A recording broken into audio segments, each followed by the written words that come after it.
Welcome to this explainer. Okay, today we're diving into a massive, kinda hidden shift happening right now in India. We are going to explore how the country is dramatically reshaping its massive logistics network by turning to an ancient, historically underutilized resource, its rivers. We'll be unpacking the data, the policies, the very real environmental hurdles, and the massive financial incentives that are driving this entire change. So, let's kick things off with a question that logistics experts and supply chain managers literally obsess over every single day. And they do, because it dictates the price of pretty much everything we buy.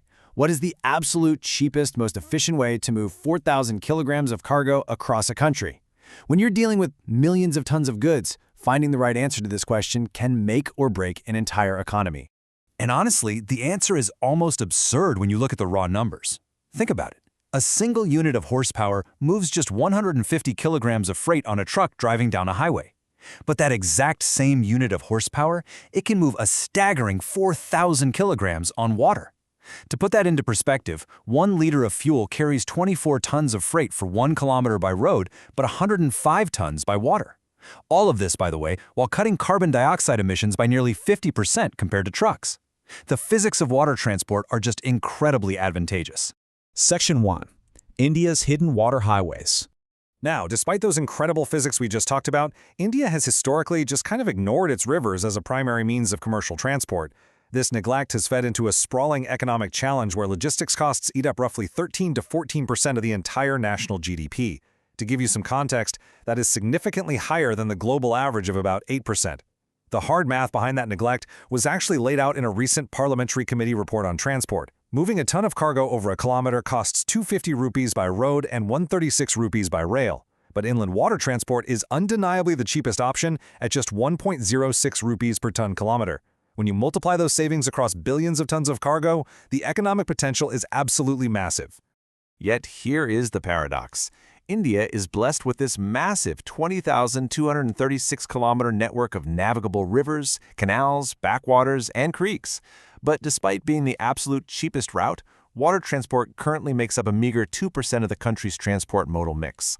Contrast that with Germany, where it sits at 20%, or neighboring Bangladesh at over 32%. India's greatest natural infrastructure has essentially been lying dormant for decades. Section 2. The 2016 Turning Point.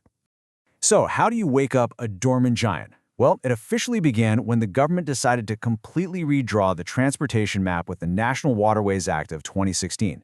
Before this act, India only had 5 recognized national waterways, which had been slowly, painstakingly developed between 1996 and 2008.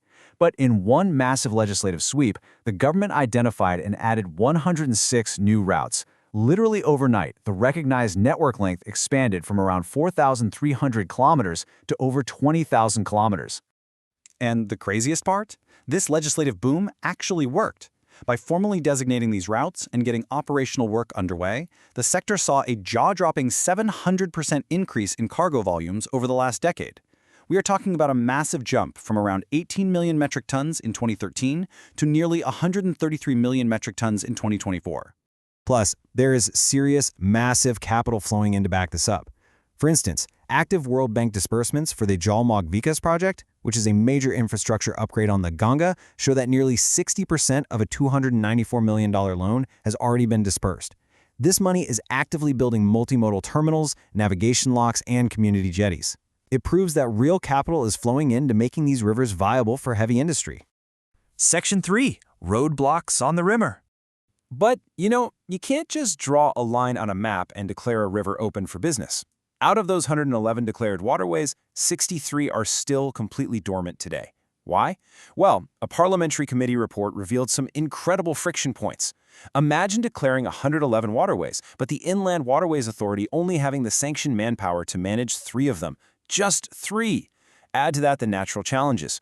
Rivers naturally meander, which makes routes physically longer than straight roads, and water levels drop significantly in the dry season. Plus, there's a severe lack of actual physical terminals to load the cargo, along with really poor last-mile connectivity to get goods from the river to a warehouse. And then there's the business psychology side of things. As industry experts point out, shifting from road and rail to waterways means companies have to completely redesignate their entire supply chains. Businesses crave reliability above almost anything else. Without modern terminals and seamless rail or road connections right at the ports, companies simply won't risk breaking their established supply chains to put cargo on a boat, no matter how cheap the per-kilometer rate looks on paper. Section 4. The ecological cost. Now, we absolutely have to talk about the ecological cost here, because it is steep and it's a critical part of the conversation. Transforming a natural river into a commercial corridor brings a ton of tension between industrial logistics and fragile ecosystems. A prime example of this is National Waterway 1, which passes directly through India's only dedicated protected area for the endangered Gangetic dolphin. To make rivers deep enough for massive cargo barges, you have to do capital dredging, which literally means digging up the riverbed. This is a huge problem because the Gangetic dolphin is essentially blind. They rely entirely on echolocation, using sound waves and echoes to hunt, navigate, and survive. So the sheer noise and physical disruption of dredging and heavy vessel traffic actively threatens their existence. So it really becomes this incredibly delicate balancing act. It can't just be a free-for-all for cargo ships. The Parliamentary Committee heavily stressed the need for strict vessel speed regulations, dedicated ecological buffer zones, and careful, highly regulated limitations on dredging activities. It's all about ensuring that economic progress doesn't inadvertently wipe out native aquatic biodiversity. Section 5. The Jalvahak Solution. All right, so realizing that just building river infrastructure isn't quite enough to get stubborn companies to use it, the government dropped a massive financial catalyst in December. Under the new Jalvahak scheme, the government will directly reimburse cargo owners up to 35% of their total operating expenses if they make the switch to transporting goods via inland waterways. That is a massive financial carrot to dangle right in front of the logistics industry. Here's the basic playbook for how it works. To qualify for that cash, companies need to move cargo for distances greater than 300 kilometers, specifically on National Waterway 1 on the Ganga, Waterway 2 on the Brahmaputra, or Waterway 16 on the Barak. They can hire vessels from private companies or state subsidiaries. This scheme is a really direct, aggressive play designed to rapidly shift a targeted 800 million ton-kilometers of cargo away from trucks and trains by 2027. They are quite simply making it too profitable for businesses to ignore. And that brings us right back to the ultimate vision we started with. The whole point of this is to drag that heavy 13 to 14% logistics tax down to a globally competitive rate of under 10%. By standardizing laws, building the right terminals, protecting the ecology, and literally paying companies to take the leap, India is fundamentally trying to supercharge its economy through its rivers. So, with the infrastructure scaling up, the ecological safeguards being debated, and that massive 35% financial incentive finally in place, I want to leave you with a thought to ponder. As supply chains evolve, are you ready for the rivers in your backyard to become the bustling highways of the future? Thanks for joining me on this explainer, and I really hope this provided a clear picture of the massive transformation happening on India's waterways right now.